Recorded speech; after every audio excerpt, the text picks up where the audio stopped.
नमस्कार, प्रखर राजपूत को देख रहे हैं आप। आज तारीख 6 अप्रैल साल 2026 और इजराइल, फिलिस्तीन, लेबनान, पाकिस्तान, भारत समेत पूरी दुनिया की खबरों के साथ एक बार फिर से आपके सामने हाजिर हुआ। दोस्तों, इस वीडियो में आपको बताएंगे कि अमेरिका ने अपने दूसरे पायलट को रेस्क्यू तो कर लिया है, लेकिन ये रेस्क्यू ऑपरेशन डोनाल्ड ट्रंप के लिए कितना महंगा रहा है और डोनाल्ड ट्रंप को कितनी मुसीबतों का सामना करना पड़ा है इस पूरे रेस्क्यू ऑपरेशन में। इसके बारे में अभी हम आपको डिटेल बताएंगे और साथ ही दोस्तों इस वीडियो में आपको यह भी बताएंगे कि अब ईरान ने अमेरिका की ही भाषा में, ईरान ने अमेरिका की ही लहजे में अब जवाब देना शुरू कर दिया है और इस जवाब की वजह से अमेरिका को कितना नुकसान हो रहा है और साथ ही आसपास के जितने देश हैं वो कितनी बुरी तरीके से बिलबिला रहे हैं ये भी आपको बताऊंगा। और साथ ही हिजबुल्लाह ने आज एक वीडियो जारी किया और इस वीडियो से क्या कुछ मैसेज दिया इजराइल को, वो मैसेज भी अभी मैं आपको डिटेल में बताऊंगा। और साथ ही दोस्तों इस वीडियो में आपको यह भी पता चलेगा कि अब डोनाल्ड ट्रंप अपने नुकसान को छुपाने के लिए कितनी कैजुअलिटी हो रही, कितना अमेरिका मारा जा रहा है, ये तमाम चीजें कवर करने के लिए ऐसे ऐसे हथकंडे अपना रहा कि पूरी दुनिया अब डोनाल्ड ट्रंप का मजाक उड़ा रही। साथ ही पूरे मिडिल ईस्ट में इस समय ईरान ने क्या तहलका मचा के रखा है वो भी मैं आपको बताऊंगा और मिडिल ईस्ट में क्या कुछ चल रहा है वो भी आपको बताऊंगा। यानी यकीन मानिए दोस्तों, एक ही वीडियो में पूरी दुनिया की वो बड़ी खबरें, जो खबरें आपके लिए जानना बिल्कुल जरूरी है, वो खबरें जो देखने के लिए आपको अलग अलग चैनल पे जाना पड़ता है, अलग अलग चैनलों पे घंटों तक की वीडियो देखनी पड़ती है, एक ही वीडियो में पूरी दुनिया की सबसे बड़ी खबरें मैं आपके सामने लेके हाजिर हुआ। इस वजह से अगर आप चैनल पर नए हैं तो सब्सक्राइब जरूर कर लें और साथ ही वीडियो को अपना प्यार दें, लाइक करें, कमेंट करें। तब तक दोस्तों एक करके मैं आपको खबरें बताता हूं। सबसे पहली खबर दोस्तों निकल के सामने आ रही है अमेरिका से। अमेरिका ने अपने दूसरे पायलट को रेस्क्यू कर लिया। अब जब इस पायलट को रेस्क्यू किया गया तो अमेरिका की जो पीआर टीम है वो धड़ल्ले से लग गई और उसने बताया कि यार अमेरिका की ताकत देखो कि ईरान के अंदर एक पायलट छुपा हुआ था, उसको घुस के निकाल के लेके आ गया अमेरिका और ईरान खड़ा खड़ा देखता रहा। कहानी ये भी निकल के सामने है कि बेंजामिन नेतन्याहू ने डोनाल्ड ट्रंप की मक्खन पालिश करनी शुरू कर दी और डोनाल्ड ट्रंप को बधाई भी दे दी। कहा कि भैया देखो आप कितने ताकतवर हो कि आप ईरान के अंदर घुसते हैं और घुसने के बाद अपने दूसरे पायलट को लेके आ जाते हैं। क्या कुछ कहा, थोड़ा सा सुने जरा। Congratulations, President Trump. All Israelis rejoice in the incredible rescue of a brave American pilot by America's dauntless warriors. This proves that when free societies muster their courage and their resolve, they can confront seemingly insurmountable odds and overcome the forces of darkness and terror. This rescue operation reinforces a sacred principle. No one is left behind. इस video में दोस्तों आप साफ तौर पे सुन सकते हैं कि बेंजामिन नेतन्याहू ने डोनाल्ड ट्रंप के बारे में इतनी चीजें बोली कि एक बार आप सुनेंगे तो आपके भी जहन में यही सवाल आएगा कि यार बात तो ठीक है, डोनाल्ड ट्रंप अमेरिका का, उसका जो सैनिक फंसा था, उसका जो पायलट फंसा था वो ईरान के अंदर फंसा था, उनकी सेना आती है, रेस्क्यू करके दोनों पायलट्स को लेके चली जाती है, तो इससे तो पूरी दुनिया में इनका भौकाल बनना चाहिए। लेकिन दोस्तों सच्चाई ये है कि ये रेस्क्यू ऑपरेशन डोनाल्ड ट्रंप के लिए इतना महंगा पड़ा है कि डोनाल्ड ट्रंप एकदम पगला चुका है। दरअसल ये रेस्क्यू ऑपरेशन हुआ कैसे मैं आपको बताता हूं। दरअसल जब पहला पायलट निकलता है और उसके साथ दूसरा निकलता है तो पहला पायलट तो फौरन ईरान की सीमा को पार कर लेता है और पार करके अपने टीम से मिल लेता है। लेकिन जो दूसरा पायलट था जब वो गिरता है तो कहा जाता है कि पहाड़ी पे लगभग 8000 फुट की ऊंचाई पे वो बैठ जाता है। वहां उसके हाथ में एक बैज लगा था जिससे वो अपने यूएस सेंट्रल कमांड को मैसेज भेजता है। यूएस सेंट्रल कमांड फौरन उस रडार सिस्टम के माध्यम से उसकी प्रेशियस लोकेशन पता करती है।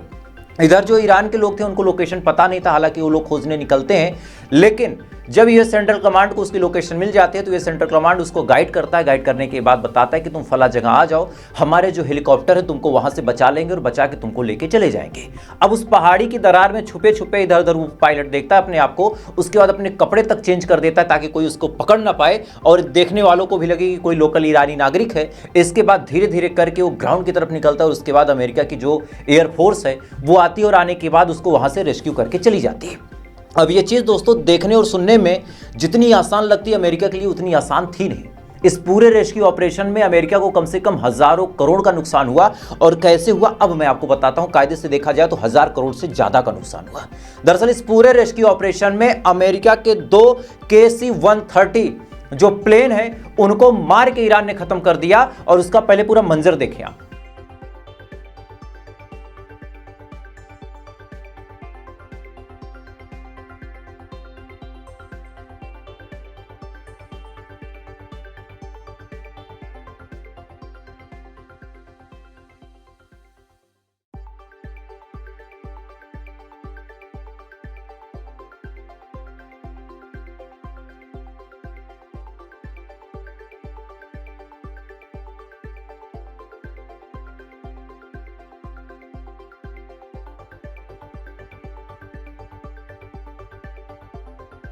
इस वीडियो में दोस्तों आप साफ तौर पे देख सकते हैं कि कैसे जहाज खत्म क्या पूरी तरीके से राख में तब्दील हो गए। अब इसको कबाड़े के अलावा कहीं और बेचा भी नहीं जा सकता। और अगर एक KC-135 प्लेन की बात करें तो 70 से 90 मिलियन डॉलर की बात होगी इसमें, 70 से 90। और अगर भारतीय रुपए में दोस्तों इसको कन्वर्ट करें तो 600 से 750 करोड़ रुपए एक प्लेन की कीमत है। अब सोचिए ऐसे 2 KC-130 प्लेन को मारा है ईरान ने, और जब इसको मार दिया तो 7.5 अगर आप जोड़ लें तो 1500 करोड़ के केवल 2 KC-130 फाइटर प्लेन थे। इसके अलावा दोस्तों जो US-6M जिसको हम अक्सर हरकुलिस हेलीकॉप्टर कहते हैं, अमेरिका अक्सर इसका बड़े धड़ल्ले से इस्तेमाल करता है, इसको भी मार के गिरा दिया ईरान ने। और इसकी कीमत की अगर बात करें तो 15 मिलियन से 25 मिलियन के करीब इसकी कीमत बताई जा रही है। और इस पे जो साजो सामान लगता है, जो इसमें मिसाइल लगती है, जो इसमें हथियार लगते हैं, अगर वो तमाम मॉडिफिकेशन इसमें करा दी जाए तो इसकी टोटल कीमत 210 करोड़ से ज़्यादा हो जाती है। और इसको भी मार के गिरा दिया तो यानी देखा जाए तो एक ही दिन में अमेरिका को कम से कम 2000 करोड़ का नुकसान ईरान के इस रेस्क्यू ऑपरेशन में हुआ है। और इसकी वजह से अब पूरी दुनिया में अलग अलग थ्योरीज भी आ रही। हालांकि जो अभी मैंने आपको विजुअल्स दिखाए उसके बारे में कई सारे बुद्धिजीवी ये भी बात कर रहे हैं कि जब प्लेन क्रैश हुआ तो अमेरिका को लगा कि कहीं हमारी जानकारी सेंसिटिव जो है वो ईरान लीक न कर ले, इसको रिवर्स इंजीनियरिंग करके दोबारा खुद न बना ले, इस वजह से खुद ही उसको डिस्ट्रॉय कर दिया। अब चाहे डिस्ट्रॉय किया चाहे नहीं किया, लेकिन ये तो सच है कि ईरान की ज़मीन पे ये तीनों चीज़ें, चाहे 2 KC-130 हो, चाहे इनका हरकुलिस हेलीकॉप्टर हो, ये तमाम चीज़ें ज़मीन पे गिर गई, इनको क्रैश करा दिया ईरान ने। और इसकी वजह से 2000 करोड़ का नुकसान अमेरिका को एक झटके में हुआ। और यही वजह है कि अब डोनाल्ड ट्रंप एकदम पगला गया है। डोनाल्ड ट्रंप ने आज ट्वीट करते ही जानकारी दी और धमकी देते हुए कहा कि अगर थोड़े ही दिन में यानी चंद घंटों में ईरान हमारे साथ डील नहीं करता है तो ऐसे हाल में हम नर्क का रास्ता खोल देंगे, हम इतने भीषण हमले करेंगे कि हम पूरे ईरान को तबाह और बर्बाद कर देंगे। जाहिर सी बात है अगर एक दिन में 2-2 हज़ार 3-3 हज़ार करोड़ का नुकसान अमेरिका जैसे देश को हो रहा हो तो पगलाना एकदम स्वाभाविक है। डोनाल्ड ट्रंप का इस तरह से हकलाना, लड़खड़ाना और बौखलाहट में आना, ये तीनों चीज़ें एकदम वाजिब हो जाती, खासकर तब जब ईरान मजे ले रहा हो। मैंने आपको कल भी बताया था कि ईरान ने इनका मजाक उड़ाते हुए कहा कि यार डोनाल्ड ट्रंप कोई ट्वीट कर दो, मजा नहीं आ रहा। तो ऐसे हाल में एक तरफ 2-2, 3-3 हज़ार करोड़ का नुकसान, ऊपर से ईरान द्वारा मजाक उड़ाया जाना, कोई इनकी बात को सीरियस ना ले, सारे के सारे जो अलग अलग ताकतवर देश हैं वो ईरान और रशिया के खेमे में जा रहे हैं। तो ऐसे हाल में अब डोनाल्ड ट्रंप दोस्तों पगला चुका है। उसने धमकी देते हुए कहा कि अगर 1 या 2 दिन में हमारे साथ कोई डील नहीं हुई तो अंजाम बहुत बुरा होगा। लेकिन इसी दौरान डोनाल्ड ट्रंप ने एक और ट्वीट किया और उसमें जानकारी दी कि सोमवार तक हमारी ईरान से बातचीत हो रही है और ईरान से हमारी डील फाइनल हो सकती है। अब यानी साफ तौर पे बौखलाहट अगर आपको देखनी हो दोस्तों तो डोनाल्ड ट्रंप के चेहरे पे आप देख सकते हैं। लेकिन इसी बीच IRGC ने जो बात बोली थी उस बात को IRGC ने करके दिखा दिया। दरअसल डोनाल्ड ट्रंप ने जब धमकी दी थी और कहा था कि हम आपके ब्रिज पे हमला करेंगे, आपके पेट्रोलियम साइट पे हमला करेंगे, साथ ही आपके इंफ्रास्ट्रक्चर पे हमला करेंगे, आपके पावर प्लांट पे हमला करेंगे, तो सेम चीज़ ईरान ने भी बोली थी कि अगर हमको इन सब चीज़ों में नुकसान पहुंचेगा तो आपके जो दोस्त हैं, जो आपके सहयोगी अलग अलग देश हैं, वहां पे भी हम इन्हीं तमाम चीज़ों पे टारगेट करेंगे। और आज वही सेम चीज़ दोस्तों देखने को मिली। आज बहरीन की आपको खबर बताता हूं, बहरीन की ऑयल रिफाइनरी पे, और बड़ी ताजुब वाली बात अभी आपको बताता हूं कि बहरीन की ऑयल रिफाइनरी पे आज ईरान ने बड़ा हमला किया है। और इस हमले के बाद जब ईरान के हमले की मिसाइल वहां पे पहुंचती है तो बहरीन में अमेरिका का सबसे एडवांस पेट्रियट डिफेंस सिस्टम मौजूद है। और आपको जान के हैरानी होगी कि इस पेट्रियट डिफेंस सिस्टम ने अपनी मिसाइल तो छोड़ी लेकिन ईरान की मिसाइल को टच तक नहीं कर पाया। एकदम प्यार से चुम्मू लेते हुए ईरान की मिसाइल डायरेक्ट जाके बहरीन पे हिट करती है और उसका मंजर देखें आप।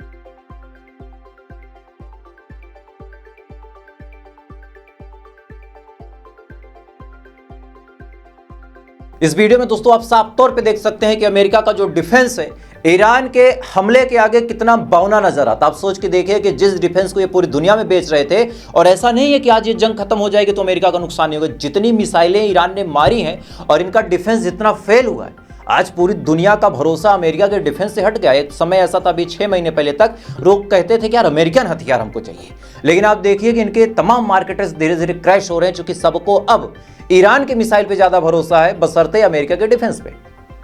इधर कहानी फिर निकल के सामने है कि कुवैत की वाटर प्लांट और साथ ही पावर प्लांट पे भी बड़ा हमला ईरान ने किया, और उसकी भी कुछ तस्वीरें निकल के सामने आई। मैं चाहूंगा कि वो भी आप देखें।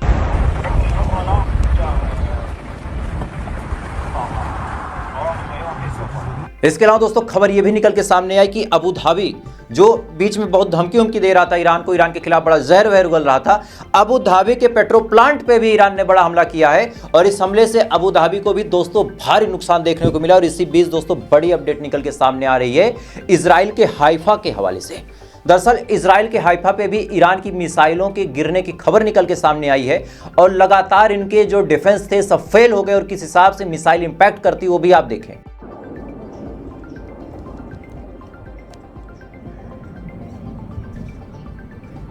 מיירט מעליי, נראה לי היה פה מה זה נפילה. יא אחו שילינג. וואי! יואו, נפילה! זין! इधर दोस्तों हाइफा के अंदर से एक और वीडियो सोशल मीडिया पे काफी तेजी के साथ वायरल हो रहा है, जिसके बारे में अभी आप देखेंगे कैसे पूरी बिल्डिंग अंदर तक जल रही है। तस्वीरों में भी आप देख सकते हैं कि हाइफा कितना दहल चुका है, पूरी बिल्डिंगें खंडहर हो गई हैं, और जब ये बिल्डिंग अंदर तक दहल रही थी तो उसको बुझाने के लिए तमाम कोशिशें की गई, लेकिन बुझाया नहीं जा सका। और मैं चाहूंगा कि वो वीडियो भी देखें।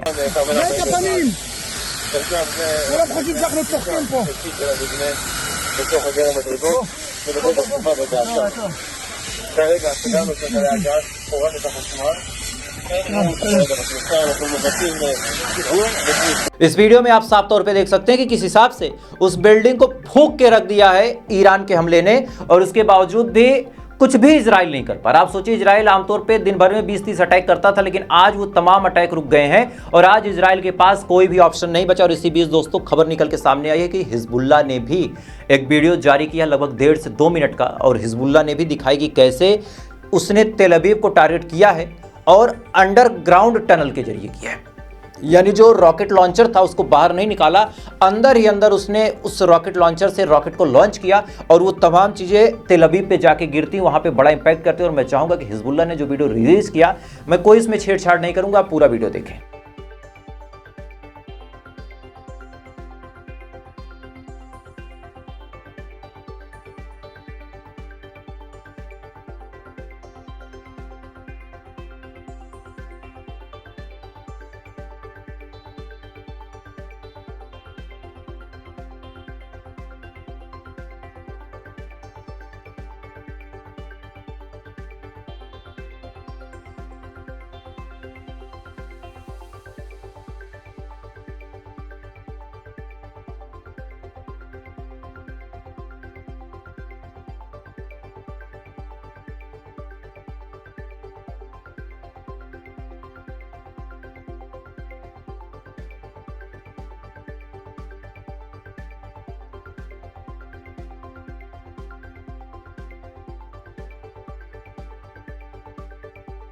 इस वीडियो में दोस्तों आप साफ तौर पे देख सकते हैं कि हिजबुल्लाह की मिसाइलों के जरिए, हिजबुल्लाह के रॉकेट के जरिए किस हिसाब से तेल अवीव दहल रहा है, और किस हिसाब से हर एक रॉकेट पे आपको तस्वीरें दिखी होंगी किसी सुप्रीम लीडर की, किसी सीनियर सलाहकार की, किसी सीनियर पॉलिटिशियन की, उन तमाम लोगों की जिनको कभी इजराइल ने शहीद किया था, जिनको कभी इजराइल ने मारा था।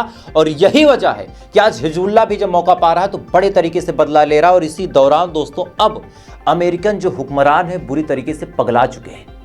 अपने नुकसान को छुपाने के लिए, अपने नुकसान को एकदम मिनिमम दिखाने के लिए आज अमेरिका ने गजब का फरमान दिया। सोचिए जरा अमेरिका ने क्या किया होगा, इसकी गिरी से गिरी हरकत सोचिए, फिर मैं आपको सबसे गिरी हरकत बताता हूं। अमेरिका ने फरमान जारी कर दिया कि भैया कोई भी हो सैटेलाइट इमेज नहीं दिखाएगा। अब 2 मायने हैं इसके। पहला मायना तो यह है कि अमेरिका को यह खतरा है कि अगर कोई सैटेलाइट इमेज दिखाएगा तो उससे ईरान को फायदा हो जाएगा, लेकिन ये तो बैलेंस्ड कंडीशन है भाई, ईरान को फायदा होगा तो तुम्हें भी होगा, सेम कोऑर्डिनेट तुम भी देख सकते हो। लेकिन असली कहानी दोस्तों ये है कि ईरान ने इनको इतना मारा है कि सैटेलाइट इमेज के जरिए नुकसान दिखाई दे जाता है कि कैसे इनके प्लेन क्रैश हुए, कैसे पूरा वेयर हाउस तबाह हो गया, कैसे रिफाइनरीज तबाह हो गई। और यही वजह है कि भैया नहीं चाहते हैं गुलाबी भाई साहब यार गुलाबी हो तो छोड़ो, गुलाबी तो बहुत कुछ डिमांड में होता है। गुलाबी भाई साहब क्या बताऊं इनके बारे में, ये कह रहे हैं कि कोई सैटेलाइट इमेज ना दिखाए। अरे सच है यार, तुम जंग जीत रहे हो, ईरान घुटनों पे है। मैंने खुद देखा, मेरे सपने में ईरान आ रहा था, मुझसे कह रहा था कि यार प्रखर राजपूत भाई सीज फायर करवा दो यार, बहुत मार रहा मेरे, क्या हाथ जोड़ रहा था ईरान मेरे आगे। यार इमेज तो देखने दो यार, तुमने ईरान को तबाह कर दिया, ईरान तुम्हारा बाल नहीं उखाड़ पाया, तो तुम काहे दुखी हो यार। आज भाई साहब ने एक बड़ा अचीवमेंट किया, वो भी आपको दिखा देता हूं। आज अमेरिका ने ईरान के एक ड्रोन को मार के गिरा दिया और उसका बाकायदा वीडियो जारी किया, जो भी आप स्क्रीन पे देख रहे हैं। सोचिए अमेरिका जैसे सुपर पावर के लिए एक ड्रोन मारना इतनी बड़ी बात हो गई कि भाई साहब ने उसका वीडियो जारी करते हुए कहा कि हमारे दोस्तों के ऊपर जो खतरा था हमने उसको खत्म कर दिया। मतलब एक ड्रोन मार के इतना उछल कूद कर रहे हैं। इधर ईरान इतना मारता है लेकिन थोड़े थोड़े मजे लेके छोड़ देता है। इसी दौरान दोस्तों बड़ी अपडेट निकल के सामने आ रही कि आज ऑक्यूपाइड फिलिस्तीन पे भी, यानी फिलिस्तीन का वो हिस्सा, हालांकि पूरा ही कब्जा है क्या कहा जाए, खैर फिलिस्तीन का वो हिस्सा जिसको इजराइल ने कब्जा कर लिया है, वहां पे भी कुछ मिसाइलें गिरी और उसका भी कुछ वीडियो आया, मैं चाहूंगा कि देखें। וואו, עכשיו אם יש אירוע חומרים מסוכנים, אם יש אירוע חומרים מסוכנים, אנחנו בצרות. इस वीडियो में आप साफ तौर पे देख सकते हैं कि ऑक्यूपाइड फिलिस्तीन भी धीरे धीरे आजाद हो जाएगा। लेकिन अब सुनिए, इजराइल ने एक वीडियो जारी किया है और इस वीडियो में इजराइल ने दावा किया है कि हिजबुल्लाह ने अपने हथियारों को एक स्कूल के अंदर छुपा के रखा। अच्छा सेटअप देखिए, एकदम लाइन से सारे लॉन्चर रखे हैं, देखिए जरा।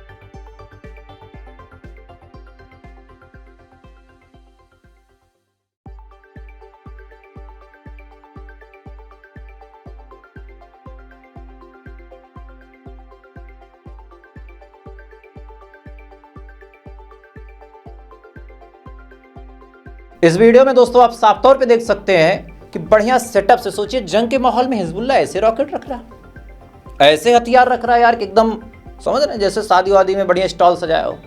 फेक और प्रोपोगंडा की भी सीमा होती, मुझे लगा आज इसको भी एक्सपोज किया जाए। क्या कहते हैं, इनकी कभी बहुत अच्छे से मैं समझ रहे ना, थोड़ा वक्त दीजिए। अभी जंग में खबरें ज़्यादा आती, 5-5 6-6 वीडियो बनाना पड़ता है दोनों चैनल पे। बाकी किसी दिन फुर्सत में जब ये जंग रुकेगी ना, इनको बढ़िया से मैं धोऊंगा। आप लोग आइएगा ताली बजाने, मजे लेने, और कहीं ये चीज़ें आपसे मिस ना हो तो चैनल पर नए सब्सक्राइब जरूर कर लीजिएगा। बाकी थोड़ी देर बाद आपसे फिर मुलाकात होगी ऐसी किसी खबर के साथ। तब तक आप अच्छे रहें, खुश रहें, अपना ख्याल रखिए, अपने देश का ख्याल रखिए। जय हिंद, ऊपर वाला की हिफाजत करें।